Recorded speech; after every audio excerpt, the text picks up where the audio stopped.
Life has a way of surprising you just when you don't expect it. I'm Ella, and I work as an economist. If you had asked me a few years ago, I would have told you that everything was perfect.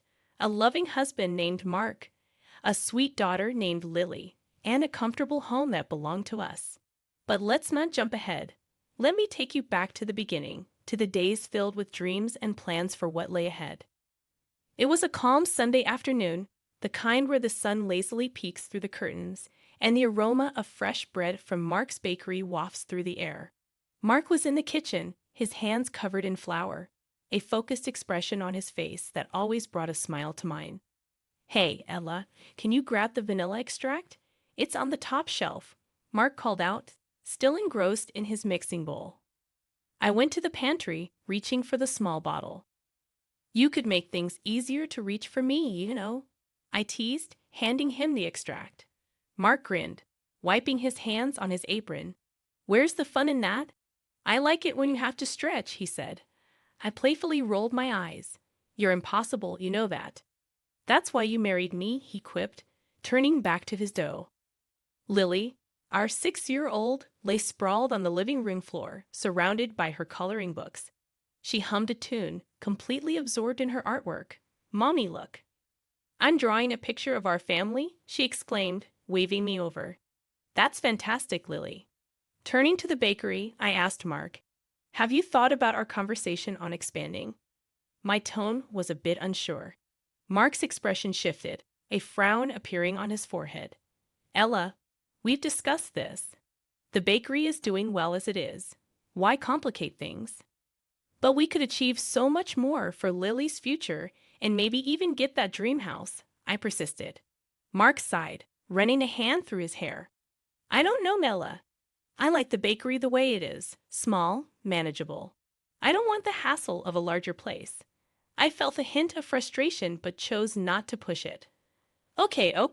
I just think we should aim higher, that's all." Mark shrugged, a touch of irritation in his voice. "Maybe. Let's just enjoy today, okay? No more talk about expanding." I nodded, not wanting to spoil the day. "Sure, Mark. Let's savor our Sunday."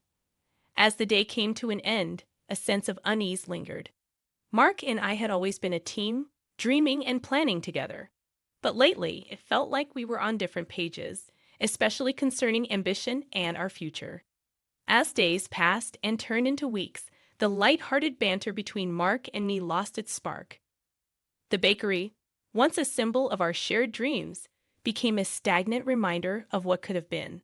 I was focused on climbing the corporate ladder, while Mark seemed content with the status quo. The first signs of trouble emerged. One evening, I returned home from a taxing day at work, my mind filled with numbers and projections. Mark lounged in the living room, scrolling through his phone. The bakery had closed early, and he hadn't bothered to pick up Lily from school. My mother had stepped in, as she often did these days. "Mark, you were supposed to pick up Lily today." "I had a meeting, and I couldn't make it," I said, trying to keep my voice steady. Mark didn't look up. "Oh, was that today? I forgot. Sorry." "Forgot, Mark. This is becoming a habit. You need to step up," I expressed, frustration seeping into my tone. Mark finally looked up, annoyance flashing in his eyes. I said, "I'm sorry, Ella." "What more do you want? I'm not the only parent here that's strong." Taking a deep breath, I tried to control my temper. "It's not just about picking up Lily, Mark. It's about us, about our future. Don't you think we should be doing more for her, for us?" Mark shrugged, an indifferent expression on his face. "We're doing fine, Ella. Why are you always pushing for more? Can't you just be happy with what we have?" Sitting down, I felt a mix of anger and sadness. "I am happy, Mark, but I also want more for our daughter, for our family. Is that so wrong?" Mark abruptly stood up, the chair scraping against the floor. "You know what, Ella? I'm tired of this. Every day, the same lecture about wanting more. I'm going to my mom's." With that, he grabbed his keys and left, leaving me alone with my thoughts and a growing sense of dread. This wasn't the first time he had sought refuge with his mother, Susan, during our disagreements. It was becoming his default response, and I was left questioning my place in this marriage. The next day, Susan called, and her tone was far from friendly. Ella, what's this I hear about you and Mark fighting again? You're pushing him too hard. He's happy with his bakery. Why can't you be? Susan's voice was sharp and accusatory. I clenched the phone tighter, trying to remain calm. Susan, I'm just thinking about our future, about Lily's future. Mark and I need to be on the same page. Well, maybe your page is the problem, Ella. You're always wanting more. Mark is a simple man, and you knew that when you married him, Susan retorted. I felt a surge of anger. Simple doesn't mean stagnant, Susan. I'm trying to build a better future for all of us. Susan scoffed. You're just being ungrateful and greedy. Mark is doing his best. The conversation ended shortly after with no resolution in sight. I hung up, feeling more alone than ever. Trouble slammed into us like a freight train, hitting with full force. Mark's Bakery, once the heart of our small community, started losing its charm and customers. Bills piled up, and the once cozy bakery felt more like a sinking ship. I was putting in extra hours at work, trying to keep us afloat, but it felt like bailing water out of a boat with a hole in it. One evening, I found Mark slumped at the kitchen table, a stack of bills in front of him, his face reflecting defeat. Mark, what's going on? I asked, a sinking feeling in my stomach. He looked up, his eyes tired and red. The bakery, Ella. I can't keep it running anymore. We're bleeding money. My heart sank. What are we going to do? We have Lily to think about.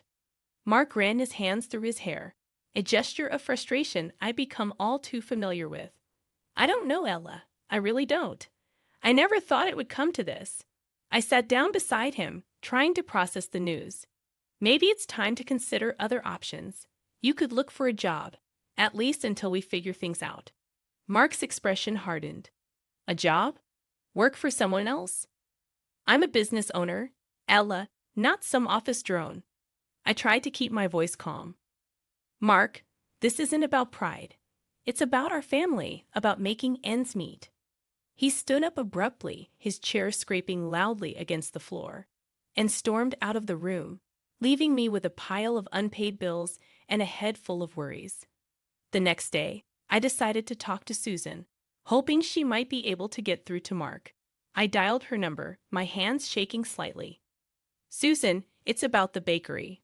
Mark's really struggling, and I think he needs to consider looking for a job, I said, trying to sound diplomatic. A job? My son is not going to work for someone else. He's a business owner, Ella. He's better than that, Susan snapped. I clenched my jaw, trying to keep my frustration in check. Susan, the bakery is closing. We have bills to pay, a daughter to raise. This isn't about being better than anything. It's about survival, Susan scoffed. Survival? You always exaggerate, Ella. Mark will figure it out. He doesn't need to stoop to being an employee. The conversation went nowhere, and I hung up feeling more helpless than ever. Mark's refusal to face reality, combined with Susan's delusional support, was a recipe for disaster. That night, Mark and I sat in silence, the tension thick enough to cut with a knife. I wanted to scream, to shout, to shake some sense into him, but I knew it would be pointless. The closure of the bakery brought more than just financial strain. It tore at the very fabric of our family life. Mark, once a bustling business owner, now spent his days idly lounging around the house. I'd come home exhausted from work, only to find dishes piled in the sink, laundry undone, and Lily left to her own devices. One evening, I arrived home later than usual, my head throbbing from a day filled with meetings. The house was in disarray, and the sight of Mark on the couch, beer in hand, watching TV, was the last straw. Mark, what the heck? Look at this place. Can't you at least tidy up a bit? I snapped, my patience wearing thin. Mark looked up, unfazed. Oh, come on, Ella. I'm not your maid, and I had a rough day. I was flabbergasted. Rough day doing what, Mark? You've been sitting here all day, he shrugged, taking another swig of his beer. I'm dealing with stuff, okay? It's not easy losing your business. I threw my bag down, frustration boiling over. And you think it's easy for me, working all day to keep us afloat while you do nothing. Mark stood up, his face a mask of anger. I'm not doing nothing, Ella. I'm trying to figure things out. Figure what out, Mark? How to avoid responsibility. We have a daughter, for God's sake, I retorted, my voice rising. He shot back. Don't you think I know that? I don't need you nagging me every day. The argument escalated with harsh words and accusations flying back and forth. Lily, hearing the commotion, came into the room, her eyes wide and scared. Mommy, Daddy, please stop yelling, she pleaded, her voice small and shaky. We both fell silent, the anger dissipating as we looked at our daughter. Mark muttered something under his breath and walked out, leaving me to comfort a crying Lily. The days that followed were a blur of silent meals, curt exchanges, and an ever-widening gulf between us. I was struggling to keep it together, juggling work, household chores, and caring for Lily, while Mark seemed to retreat further into his shell. The tension in our house had become a constant, like some unwelcome guest who had overstayed their welcome. But nothing prepared me for what came next. It began with small amounts of cash disappearing from my purse. Initially, I thought it was my own forgetfulness, but then the sums grew larger. One evening, after realizing another missing $50, I confronted Mark. He was in the living room as usual, eyes fixed on the TV.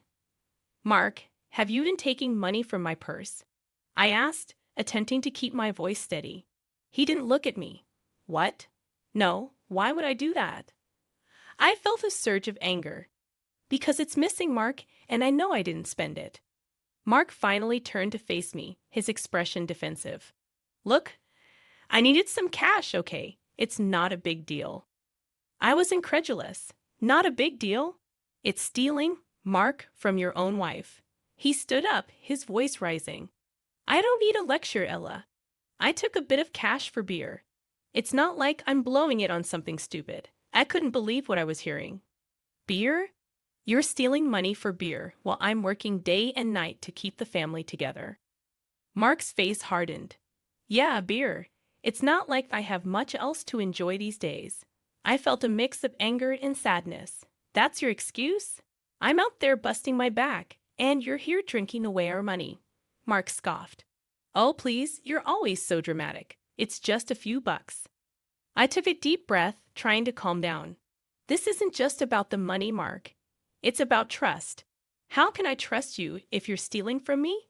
Mark didn't answer, just turned back to the TV, effectively ending the conversation. The next day, I made a decision. I called Susan to talk about the situation. It's about Mark. He's been taking money from my purse for beer, I said, attempting to keep my emotions in check. Susan laughed, a harsh, grating sound. Oh, Ella, you're making a mountain out of a molehill. He's just having a tough time right now. I couldn't believe her response. Susan, he's stealing from me. How can you just brush that off? Susan's tone was dismissive. He's your husband, Ella. What's yours is his. Besides, it's just a bit of cash. I felt a flash of anger. Just a bit of cash. That's not the point, Susan. He's not contributing anything, and now he's taking what little we have left. Susan was unyielding. Well, I don't see the problem. He needs to unwind. You're being too hard on him. I hung up, realizing that talking to Susan was pointless. She was never going to see things from my perspective. One morning, I woke up to find Mark's side of the bed empty. That wasn't unusual these days, but as hours turned into a full day without a word from him, worry started to set in. I called his phone repeatedly, but it went straight to voicemail. Finally, after a week of silence, I heard the front door open. Mark walked in, looking different.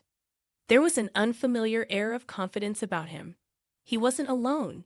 His mother, Susan, strutted in behind him with a smug look on her face. Mark, where the heck have you been? I've been worried sick, I exclaimed, a mix of relief and anger washing over me. Mark looked at me, a smirk on his lips. Oh, Ella, always so dramatic.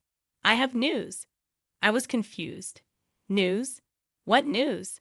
He pulled out a lottery ticket, waving it in front of me. This, my dear Ella, is our ticket out. I won, Ella. I won $10 million.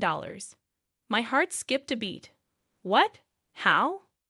Susan chimed in, her voice dripping with condescension. He bought a lottery ticket with your credit card.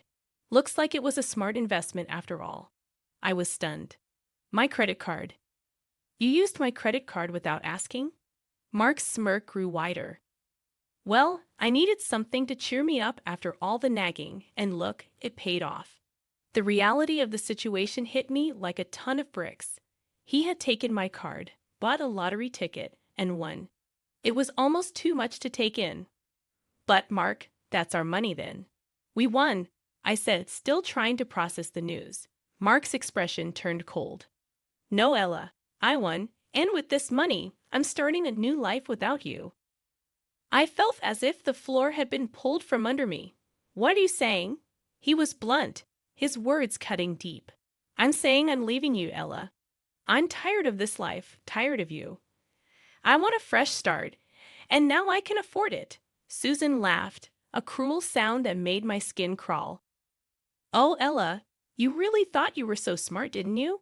But you see, you've underestimated my son. He's a winner, and you're just left with nothing. Mark grabbed a suitcase he had apparently packed earlier. I'm moving in with Mom. You can keep the house and whatever else. I don't need it anymore. Reeling from Mark's departure and his shocking betrayal, I knew I had to act fast.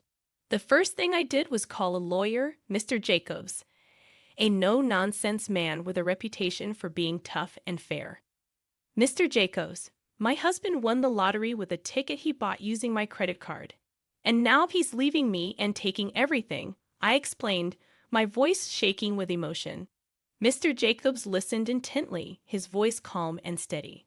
All right, Ella, let's meet tomorrow. We'll go over everything, and I'll see what we can do. The next day, I sat in Mr. Jacobs' office, poring over bank statements and the credit card transactions that showed the purchase of a lottery ticket. Based on this, we have a strong case, Mr. Jacobs said, his eyes scanning the documents. The ticket was bought with your money, which means you have a claim to the winnings. I felt a glimmer of hope. So what's our next step? We file for a court injunction to freeze the lottery winnings until this is sorted out legally. Then we prepare for a court battle, he replied, his tone determined. The court day arrived faster than I had anticipated. Mark and Susan were there, smug looks on their faces as if they had already won. My heart was pounding as I took my seat, Mr. Jacobs beside me. The judge, a stern-looking woman, called the court to order. Mr. Jacobs presented our case with clear, concise arguments, emphasizing the transaction and my contribution to our family's finances. Mark's lawyer tried to argue that the ticket was a separate entity from our marital assets, but Mr. Jacobs countered effectively, showcasing the joint nature of our finances and Mark's lack of contribution. Then it was time for Mark to take the stand.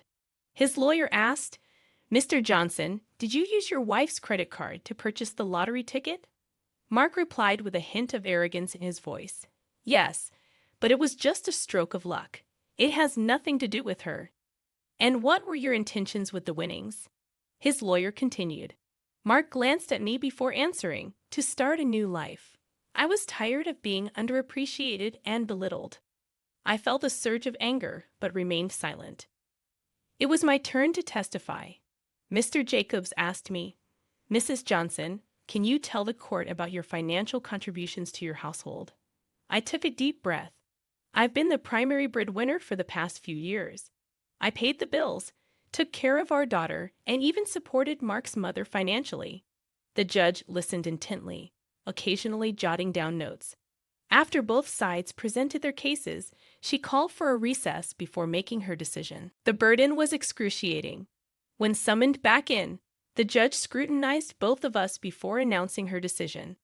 Considering the evidence and the circumstances, I rule that the lottery winnings are a joint marital asset. Therefore, I award 3/4 of the winnings to Mrs. Johnson and 1/4 to Mr. Johnson. Mark's face displayed shock, and Susan's smugness vanished. I released a breath I hadn't realized I'd been holding. It was more than a legal triumph. It was justice. Life post-courtroom drama felt like stepping onto a new path, one brimming with possibilities and fresh challenges. My focus was on Lily, and with the hard-fought winnings, we secured a stable future. Meanwhile, rumors circulated that Mark and Susan had squandered their share on frivolous pursuits and were now left with nothing. One day, while running errands, I crossed paths with Mark. He was a mere shadow of his former self, unkempt, disheveled clothes, and an aura of defeat surrounding him. "Ella, look at what you've done to me.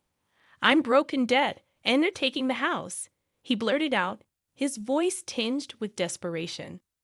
I looked at him, feeling no sympathy. "Mark, you did this to yourself.